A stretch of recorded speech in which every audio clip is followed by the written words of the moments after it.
Chapitre 30. Agartha le réveille. Est-ce qu'il est mort, papa? Non, bien sûr que non. C'est la terreur des Skraeling. Il ne peut pas mourir. Mais il ne bouge plus. Il respire plus. Ceux qui passent près de la mort blanche cessent de respirer pendant un certain temps. Mais il y en a qui reviennent. Timur est fort et il va se réveiller. Ne t'en fais pas. Xaria interrompit la conversation entre le père et la fille. On dirait qu'il remue. Il ouvre la bouche. Mort, gémit Timur. Respire, Timur. Respire, maintenant, ordonna Xaria. Timur émit un long grognement, puis un souffle, immédiatement suivi par un nouveau grognement. Cependant, à l'exception de sa bouche et de sa poitrine, aucune autre partie du corps ne daigna se remuer. Bon sang, pourquoi ne bouge-t-il pas, s'inquiéta Kitilak. On dirait un ours qui ronfle, fit Kira, en prenant la main du blessé. C'est à ce moment précis que Timur se redressa en sursaut. Qu'est-ce que c'est que ça? Demanda-t-il brutalement, en saisissant le bras de la fillette. La main de Kira contenait une poignée de pierres précieuses. Oh, ça, répondit Tira. Je les ai prises au chef des Skraeling, celui qui obligeait les autres à creuser. On dirait des cristaux de glace, mais ils sont plus durs et plus chauds. Le chef en voulait toujours plus, et il tuait ceux qui creusaient pas assez vite. Comment ça va, Timur? Demanda le maître de chasse. Quand je t'ai vu en danger devant l'espèce de spectre, j'ai tué le chaman et j'ai cassé ses amulettes magiques, une par une. Finalement, je suis tombé sur la bonne. Oui, sûrement, répondit Timur, en regardant les cristaux dans la main de la fillette. Et tu m'as sauvé la vie. Kira, ces drôles de cristaux sont connus des Norrois. Ils appellent ça des pierres précieuses. Et ils aiment bien en avoir. Alors je te les donne, répondit Kira. Tu m'as sauvé la vie. Toi aussi, proclama la fillette, en embrassant le blessé. Je ne sais pas si je peux accepter. Tu peux, confirma Tilak. Nous avons gagné une grande bataille contre les Skraeling, et c'est grâce à toi. J'ai bien cru t'avoir perdu, quand j'ai vu cette chose plonger son regard sur toi. Oui, répondit Timur. J'ai cru être perdu, moi aussi, quand j'ai vu les yeux de cette chose. J'ai vu en même temps plein d'autres choses. Je crois que c'était dans son esprit, mais c'était tellement... Bois quelque chose, proposa Xaria, en lui tendant un bol. Ça va te remettre. Timur porta le récipient à ses lèvres. Il sentit l'épaisseur de la graisse de morse et un arrière-goût d'hydromel. Il se sentit immédiatement mieux. J'ai vu des hommes en fourrure verte pousser d'autres hommes, ainsi que des femmes et des enfants, dans des grands traîneaux rouges. Et puis, les traîneaux se déplaçaient tout seuls vers d'immenses marmites où ils étaient cuits tout vifs, et il y avait d'autres hommes enfermés dans des grandes cages où on les laissait lentement mourir de faim. N'y pense plus, coupa Tilak. Nous savons tous que les démons, les spectres font des choses horribles. C'est pas la peine de se torturer la tête avec ça. Cette chose n'était pas un démon, répondit Timur. C'était un homme avant de devenir cette chose. On a vu un homme sous la glace, s'exclama Tira, et les Skraeling creusaient juste au-dessus. Ah oui, demanda Timur, tout à coup intéressé. Oui, répondit Kira, du côté où il y a... Qu'est-ce que c'est au loin? Ah, ça, grogna Tilak. C'est à cause de ça qu'on est ici. Qu'est-ce que tu crois que c'est?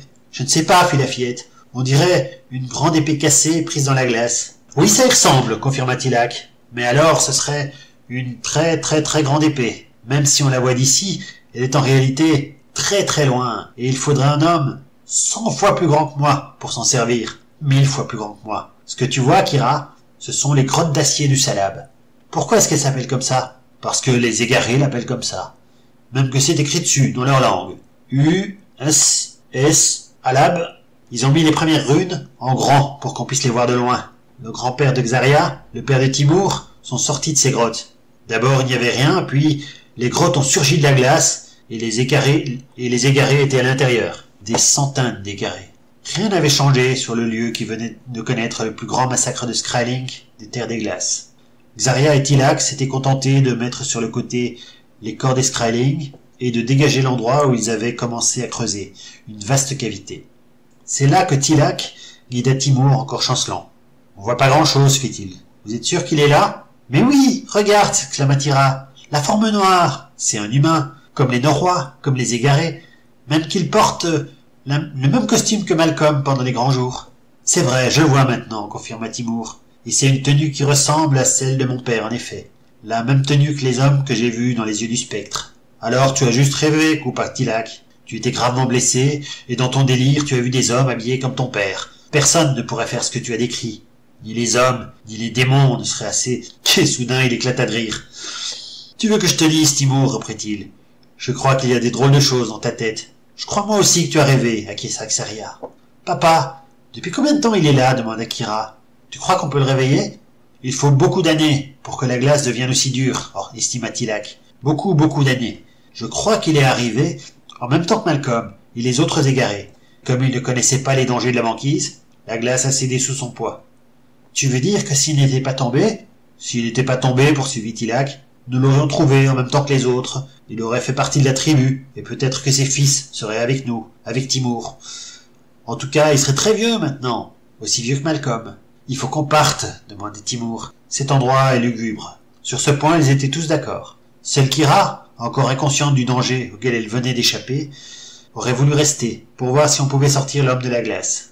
Mais Tilak réussit à grand-peine à la convaincre que, depuis le temps qu'il était là, il pouvait bien attendre une saison de plus. Bientôt, les hommes des glaces rassemblèrent tout ce qu'ils pouvaient avoir de la valeur, et les traîneaux repartirent, laissant derrière eux un champ de bataille dévasté.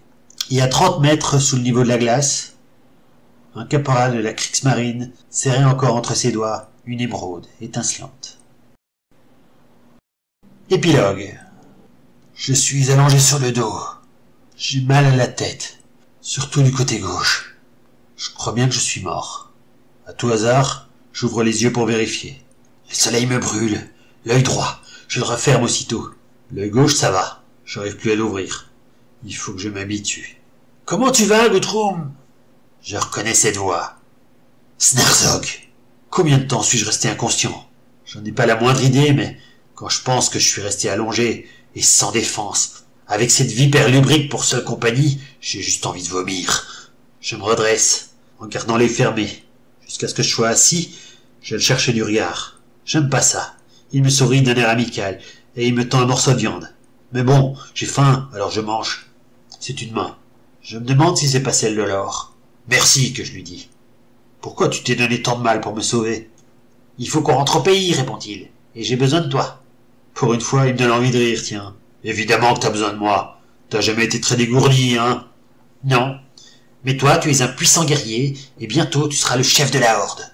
Je me redresse. Même s'il n'est pas très futé, Snarzog a eu la bonne idée de rassembler des vêtements, des armes, des pièces d'armure et de la nourriture. Il a juste oublié de rattraper les Nagbor et de récupérer un traîneau. Je le ferai moi-même. Et ensuite, je déciderai si je le ramène ou si je lui écrase son crâne de fuine. Je ne crois pas que tu me tueras, dit-il. Tu as besoin de moi. Il est dans mes pensées maintenant. Non, je te tuerai pas. Je dis ça rien que pour le rassurer. Essaye de trouver des planches, pas trop pourries, et qu'on refasse un nouveau traîneau. Pendant ce temps-là, je vais chercher les Nagbor. Les quoi? Les Nagbor, que je répète. On a une longue route à faire et on va pas la faire à pied. Et en plus, il devient sourd. Ah oui, les sangliers géants, qui répond. C'est la première fois que j'entends prononcer ce mot-là.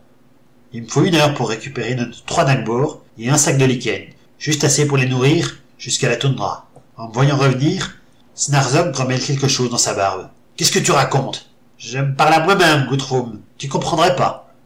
Et qu'est-ce que tu te racontes à toi-même? Je me disais que si le Dutch n'avait pas chassé le mage Alester de Rome, on n'en serait pas là. Ah, t'as raison. J'ai rien compris, que je lui dis. Et le pire, c'est que j'aime pas lui donner raison. J'aime pas non plus qu'il comprenne quelque chose que moi je ne comprends pas. Son regard est devenu bizarre. Il y a une drôle de lumière dedans. Je crois que je ferais mieux de le tuer tout de suite, mais j'ose pas.